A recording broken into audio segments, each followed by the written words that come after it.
Travel along, Catholic pilgrims, for 1 year as we read through St. Faustina's diary. Join me, Amy Thomas, each day for a short reading out of the diary which brought us a deeper understanding of Christ's divine mercy. Hello, Catholic pilgrims, and welcome to day 298 of our readings from St. Faustina's diary. So, our readings are going to be a little longer today, just for flow purposes, and I feel like we have a lot to talk about. So I don't want to waste a ton of time, talking here on the front end of our readings. And so we're just going to get right into it. Today, our readings are going to be from Notebook 5, numbers 1478 through 1484.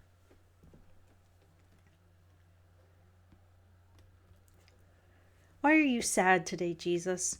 Tell me, who is the cause of your sadness? And Jesus answered me, chosen souls who do not have my spirit, who live according to the letter and have placed the letter above my spirit, above the spirit of love. I have founded my whole law on love, and yet I do not see love even in religious orders.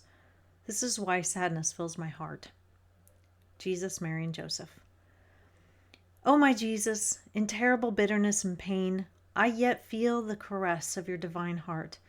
Like a good mother, you press me to your bosom, and even now you give me to experience what the veil hides. O my Jesus, in the wilderness and terror which surround me, my heart still feels the warmth of your gaze, which no storm can blot out from me, as you give me the assurance of your great love, O God. O my Jesus, midst the great miseries of this life, you shine like a star, O Jesus, protecting me from shipwreck. And though my miseries be great, I have great trust in the power of your mercy. O hidden Jesus, in the many struggles of my last hour, may the omnipotence of your grace be poured out upon my soul, that at death's moment I may gaze upon you and see you face to face, as do the chosen in heaven. O my Jesus, midst the dangers which surround me, I go through life with a cry of joy, my head raised proudly, because against your heart so filled with love, O Jesus, all enemies will be crushed, all darkness dispelled. Jesus, hide me in your mercy and shield me against everything that might terrify my soul. Do not let my trust in your mercy be disappointed. Shield me with the omnipotence of your mercy and judge me leniently as well. Today, during Holy Mass, I saw the infant Jesus near my kneeler. He appeared to be about 1 year old, and he asked me to take him in my arms. When I did take him in my arms, he cuddled up close to my bosom and said, "It is good for me to be close to your heart. Although you are so little, I know that you are God. Why do you take the appearance of such a little baby to commune with me? Because I want to teach you spiritual childhood. I want you to be very little, because when you are little, I carry you close to my heart, just as you are holding me close to your heart right now." And with that, I was again alone. But no one can conceive the emotions of my soul. I was so fully plunged in God, like a sponge thrown into the sea. O my Jesus, you know that I have gotten myself into a lot of trouble for speaking out the truth. O truth, so often oppressed, you nearly always wear a crown of thorns. O eternal truth, support me that I may have the courage to speak the truth, even if it would come about that I would pay for it with my life. O Jesus, how hard it is to believe in this when one sees one thing taught and something else lived. This is why, during the retreat, after a long observation of life, I resolved to fix my eyes firmly on you, Jesus, the most perfect of models. O eternity, which will uncover many secrets and make manifest the truth. O living host, support me in this exile, that I may be empowered to walk faithfully in the footsteps of the Savior. I do not ask, Lord, that you take me down from the cross, but I implore you to give me the strength to remain steadfast upon it. I want to be stretched out upon the cross as you were, Jesus. I want all the tortures and pains that you suffered. I want to drink the cup of bitterness to the dregs. Oh, if I hadn't promised you all that I would try to keep these short, we would have so much to talk about. There's a lot here. I know the readings were a little longer, but I need to keep the flow of her thoughts, and it just worked out today. But there's so much here. I'm not going to be able to go over everything. The part about speaking the truth, yes, amen, Sister Faustina. I wish I could go over this part, but that's not what I was most compelled to talk about. And so go back and read that and let it give you courage and inspiration and all the things. So, what are we going to talk about today? Well, in the very first part, she asks Jesus why he's sad.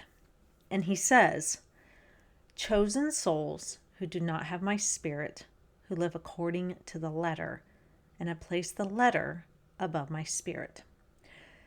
Okay, so Catholics are often accused of being legalistic. Oh, you have so many rules.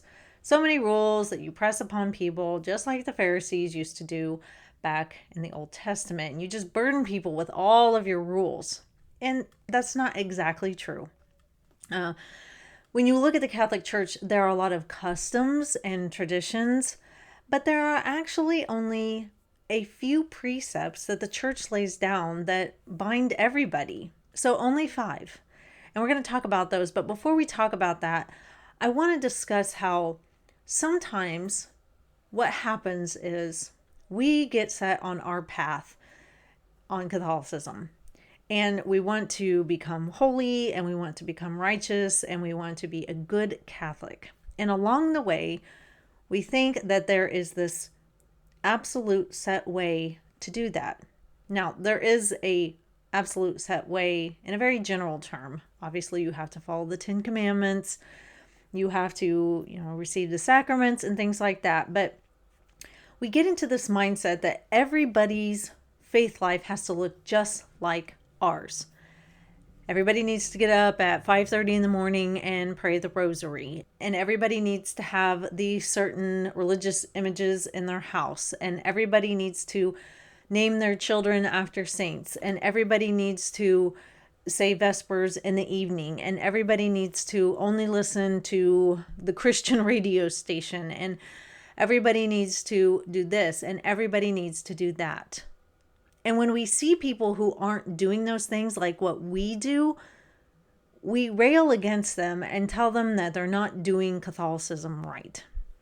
So I don't know if you all know who Matt Fradd is. He's a Catholic speaker, and he does a podcast called Pints with Aquinas. And he's really good. He's from Australia. I absolutely enjoy listening to him. And there was something that he said a couple years ago that really, really stuck with me. He said, a faithful Catholic should not only submit to what the Church teaches authoritatively, he should also not demand uniformity where the Church allows diversity of opinion or custom. I'll read that again. A faithful Catholic should not only submit to what the Church teaches authoritatively, he should also not demand uniformity where the Church allows diversity of opinion or custom. So we are required as Catholics to follow everything that the Church teaches on morals. We're to follow the 10 Commandments. Anything that the Church teaches authoritatively, we are obliged to be obedient and follow that teaching. However, we aren't to demand uniformity where the Church allows for diversity. So there are some people in this world who don't like praying the rosary, but instead like praying the Divine Mercy Chaplet instead. That's okay. The Church allows for that. There is no law on earth in the Church that says you must pray the rosary in order to be a good Catholic. Now, will praying the rosary help you be a better Catholic? Absolutely. But you don't have to do it. I've been to masses that were predominantly African American, and the way that they share the kiss of peace is very different than how a predominantly all-white congregation shares the kiss of peace. That's okay. That's fine. The Church allows for that. And so we cannot burden people with requiring that their lives look just like ours when the church allows for diversity in those types of things. And I know diversity is kind of a hot button topic and everybody just kind of cringes whenever they hear it because we hear it all the time, but there are a lot of ways to practice the Catholic faith that the church allows for. And so we cannot demand things of people that the church doesn't demand of them. We are not the authority figure, the church is. And if the church allows for something, then we need to be okay if somebody's doing something that maybe we don't want to do. So there are 5 precepts of the Catholic Church that are binding for all Catholics. This is things that we have to do. So only 5, really. Now, there are other laws and things that govern how the liturgy goes and all that stuff, but the everyday layperson or just the everyday Catholic, these are the things that the church has laid out for us to do. Number 1, we are to attend Mass on Sundays and feasts of holy obligation. So obviously that makes sense. And that's following off of, the first commandment, I am the Lord your God. There shall be no other gods before me. And also, keep holy the Sabbath as well. We need to go to church. The second is go to confession at least once a year. I mean, we're talking bare minimum here. Does that mean that's all we should do? Well, no. However, some people like to go once a month. Some people like to go every other month. Some people like to go once a week. But the church says at least, at the bare minimum, once a year. Number 3 is we need to receive communion during the Easter season. Again, bare minimum here. We should be receiving it all the time. However, I think what the church recognizes is there are places in the world where they don't have priests, and so they can't necessarily get to Holy Communion all the time. And so, we don't want to burden them with feeling guilty about that. And so if they can, they need to be receiving communion at least during the Easter season if possible. Again, there are places in the world where that may not be possible to do. And the church recognizes that. And so obviously those people wouldn't be committing a mortal sin, but that's the bare minimum for us. Number 4 is to observe the days of fasting and abstinence. So like on Ash Wednesday, we fast, and Good Friday, we fast, and we abstain from meat, on Fridays, especially during Lent. We need to be doing that. And then the last one is to support the church through time, talent, and treasure. And, we need to be supporting our Catholic churches. We can't just expect the priests to do everything. We need to be helpers to them.